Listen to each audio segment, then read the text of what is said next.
Doctor ইউনূসের micro credit model কিভাবে বিশ্বে প্রভাব ফেলেছে সেই বিষয়ে এখনকার এই ভিডিও। আশা করি প্রথম থেকে শেষ পর্যন্ত দেখলে আপনিও ডক্টর ইউনূস সম্পর্কে ধারণা বদলে যেতে পারে আপনার। ডক্টর মোহাম্মদ ইউনূসের মাইক্রো ক্রেডিট বা ক্ষুদ্র ঋণ মডেল সারা বিশ্বের অর্থনৈতিক এবং সামাজিক ক্ষেত্রের একটি বড় বিপ্লব হিসেবে বিবেচিত হয়। তার প্রতিষ্ঠিত গ্রামীণ ব্যাংক মডেলটি ক্ষুদ্র ঋণের মাধ্যমে দরিদ্র এবং প্রান্তিক জনগোষ্ঠীর অর্থনৈতিক ক্ষমতায়নের একটি উদাহরণ হয়ে উঠেছে। এই মডেল শুধু বাংলাদেশেই নয়, সারা বিশ্বের দরিদ্র জনগোষ্ঠীর জন্য দারিদ্র বিমোচনের একটি কার্যকর হাতিয়ার হিসেবে ব্যবহার হচ্ছে। এই বিষয়ে ডক্টর ইউনূসের যে মাইক্রো ক্রেডিট মডেল কিভাবে বিশ্বব্যাপী প্রভাব ফেলেছে তা সংক্ষিপ্ত আকারে আলোচনা করব। 1 নম্বর হলো দারিদ্র বিমোচনে গুরুত্বপূর্ণ ভূমিকা। ডক্টর ইউনূসের মাইক্রো ক্রেডিট মডেলের মূল লক্ষ্য ছিল দরিদ্র মানুষের আর্থিক স্বাধীনতা প্রদান করা। সাধারণ ব্যাংকিং ব্যবস্থার বাইরের মানুষ যারা সামান্য মূলধন না থাকার কারণে কোনো ঋণ সুবিধা পেত না, তাদের জন্য মাইক্রো ক্রেডিট ব্যবস্থা চালু করে ডক্টর ইউনূস দেখিয়েছেন যে ক্ষুদ্র ঋণ তাদের অর্থনৈতিক অবস্থা উন্নয়নের জন্য একটি শক্তিশালী হাতিয়ার হতে পারে। একদম ওই মানুষগুলোকে তার টার্গেট ছিল যেই মানুষগুলো সাধারণত ব্যাংক থেকে ঋণ পায় না। বিশ্বজুড়ে বিশেষ করে আফ্রিকা, এশিয়া এবং লাতিন আমেরিকার দরিদ্র জনগোষ্ঠী এই মডেলের মাধ্যমে উপকৃত হয়েছে।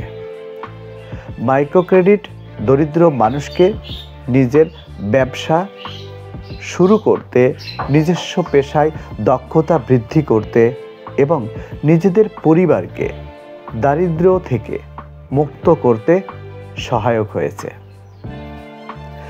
2 নম্বর যে পয়েন্ট সেটা হলো নারীর ক্ষমতায়নে ভূমিকা। ডক্টর ইউনূসের মাইক্রো ক্রেডিট মডেলের একটি বিশেষ বৈশিষ্ট্য হলো এটি নারী ক্ষমতায়নে বিশাল ভূমিকা পালন করেছে। গ্রামীণ ব্যাংকের অধিকাংশ ঋণ গ্রহীতা ছিলেন গ্রামীণ নারী, যাদের আর্থিকভাবে স্বাবলম্বী করার লক্ষ্যে ডক্টর ইউনূস তাদের ক্ষুদ্র ঋণ দিতেন। বিশ্বব্যাপী এই মডেল গ্রহণের ফলে বহু দরিদ্র নারী নিজস্ব ব্যবসা শুরু করতে পেরেছেন এবং নিজেদের পরিবারে আর্থিক অবদান রাখতে সক্ষম হয়েছেন।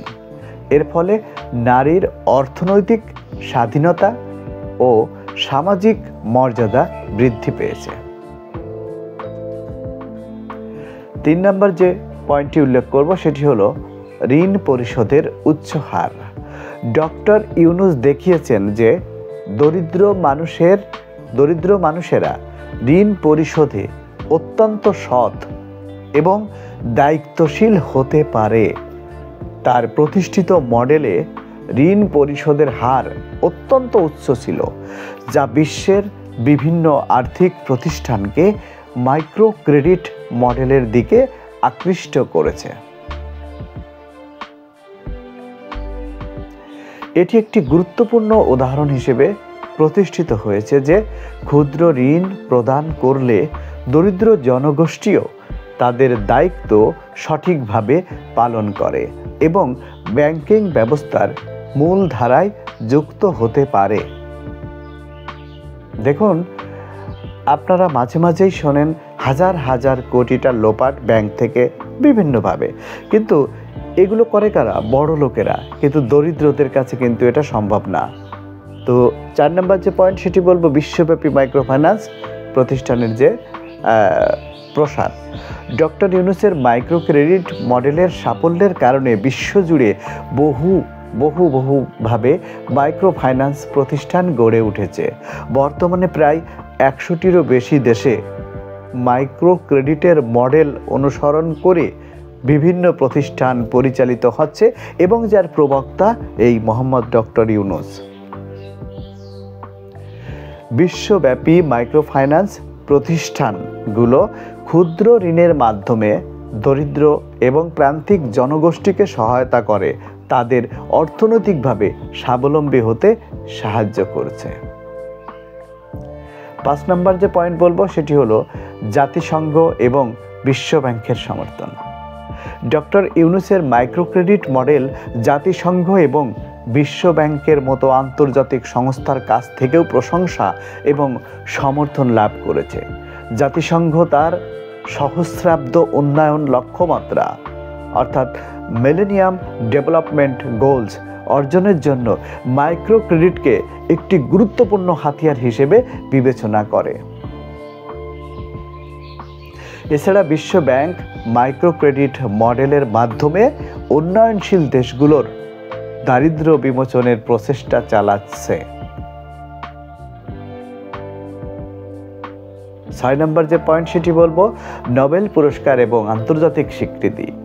ডক্টর ইউনূস এবং তার প্রতিষ্ঠিত গ্রামীণ ব্যাংক 2006 সালে নোবেল শান্তি পুরস্কার লাভ করে। এটি ছিল মাইক্রো ক্রেডিট মডেলের আন্তর্জাতিক স্বীকৃতির একটি মাইল ফলক। এই পুরস্কার বিশ্বজুড়ে মাইক্রো ক্রেডিট মডেলের প্রতি মানুষের আস্থা এবং আগ্রহ আরও বাড়িয়ে তোলে। 7 নম্বর হলো যে কৃষি ও ক্ষুদ্র শিল্পে প্রভাব।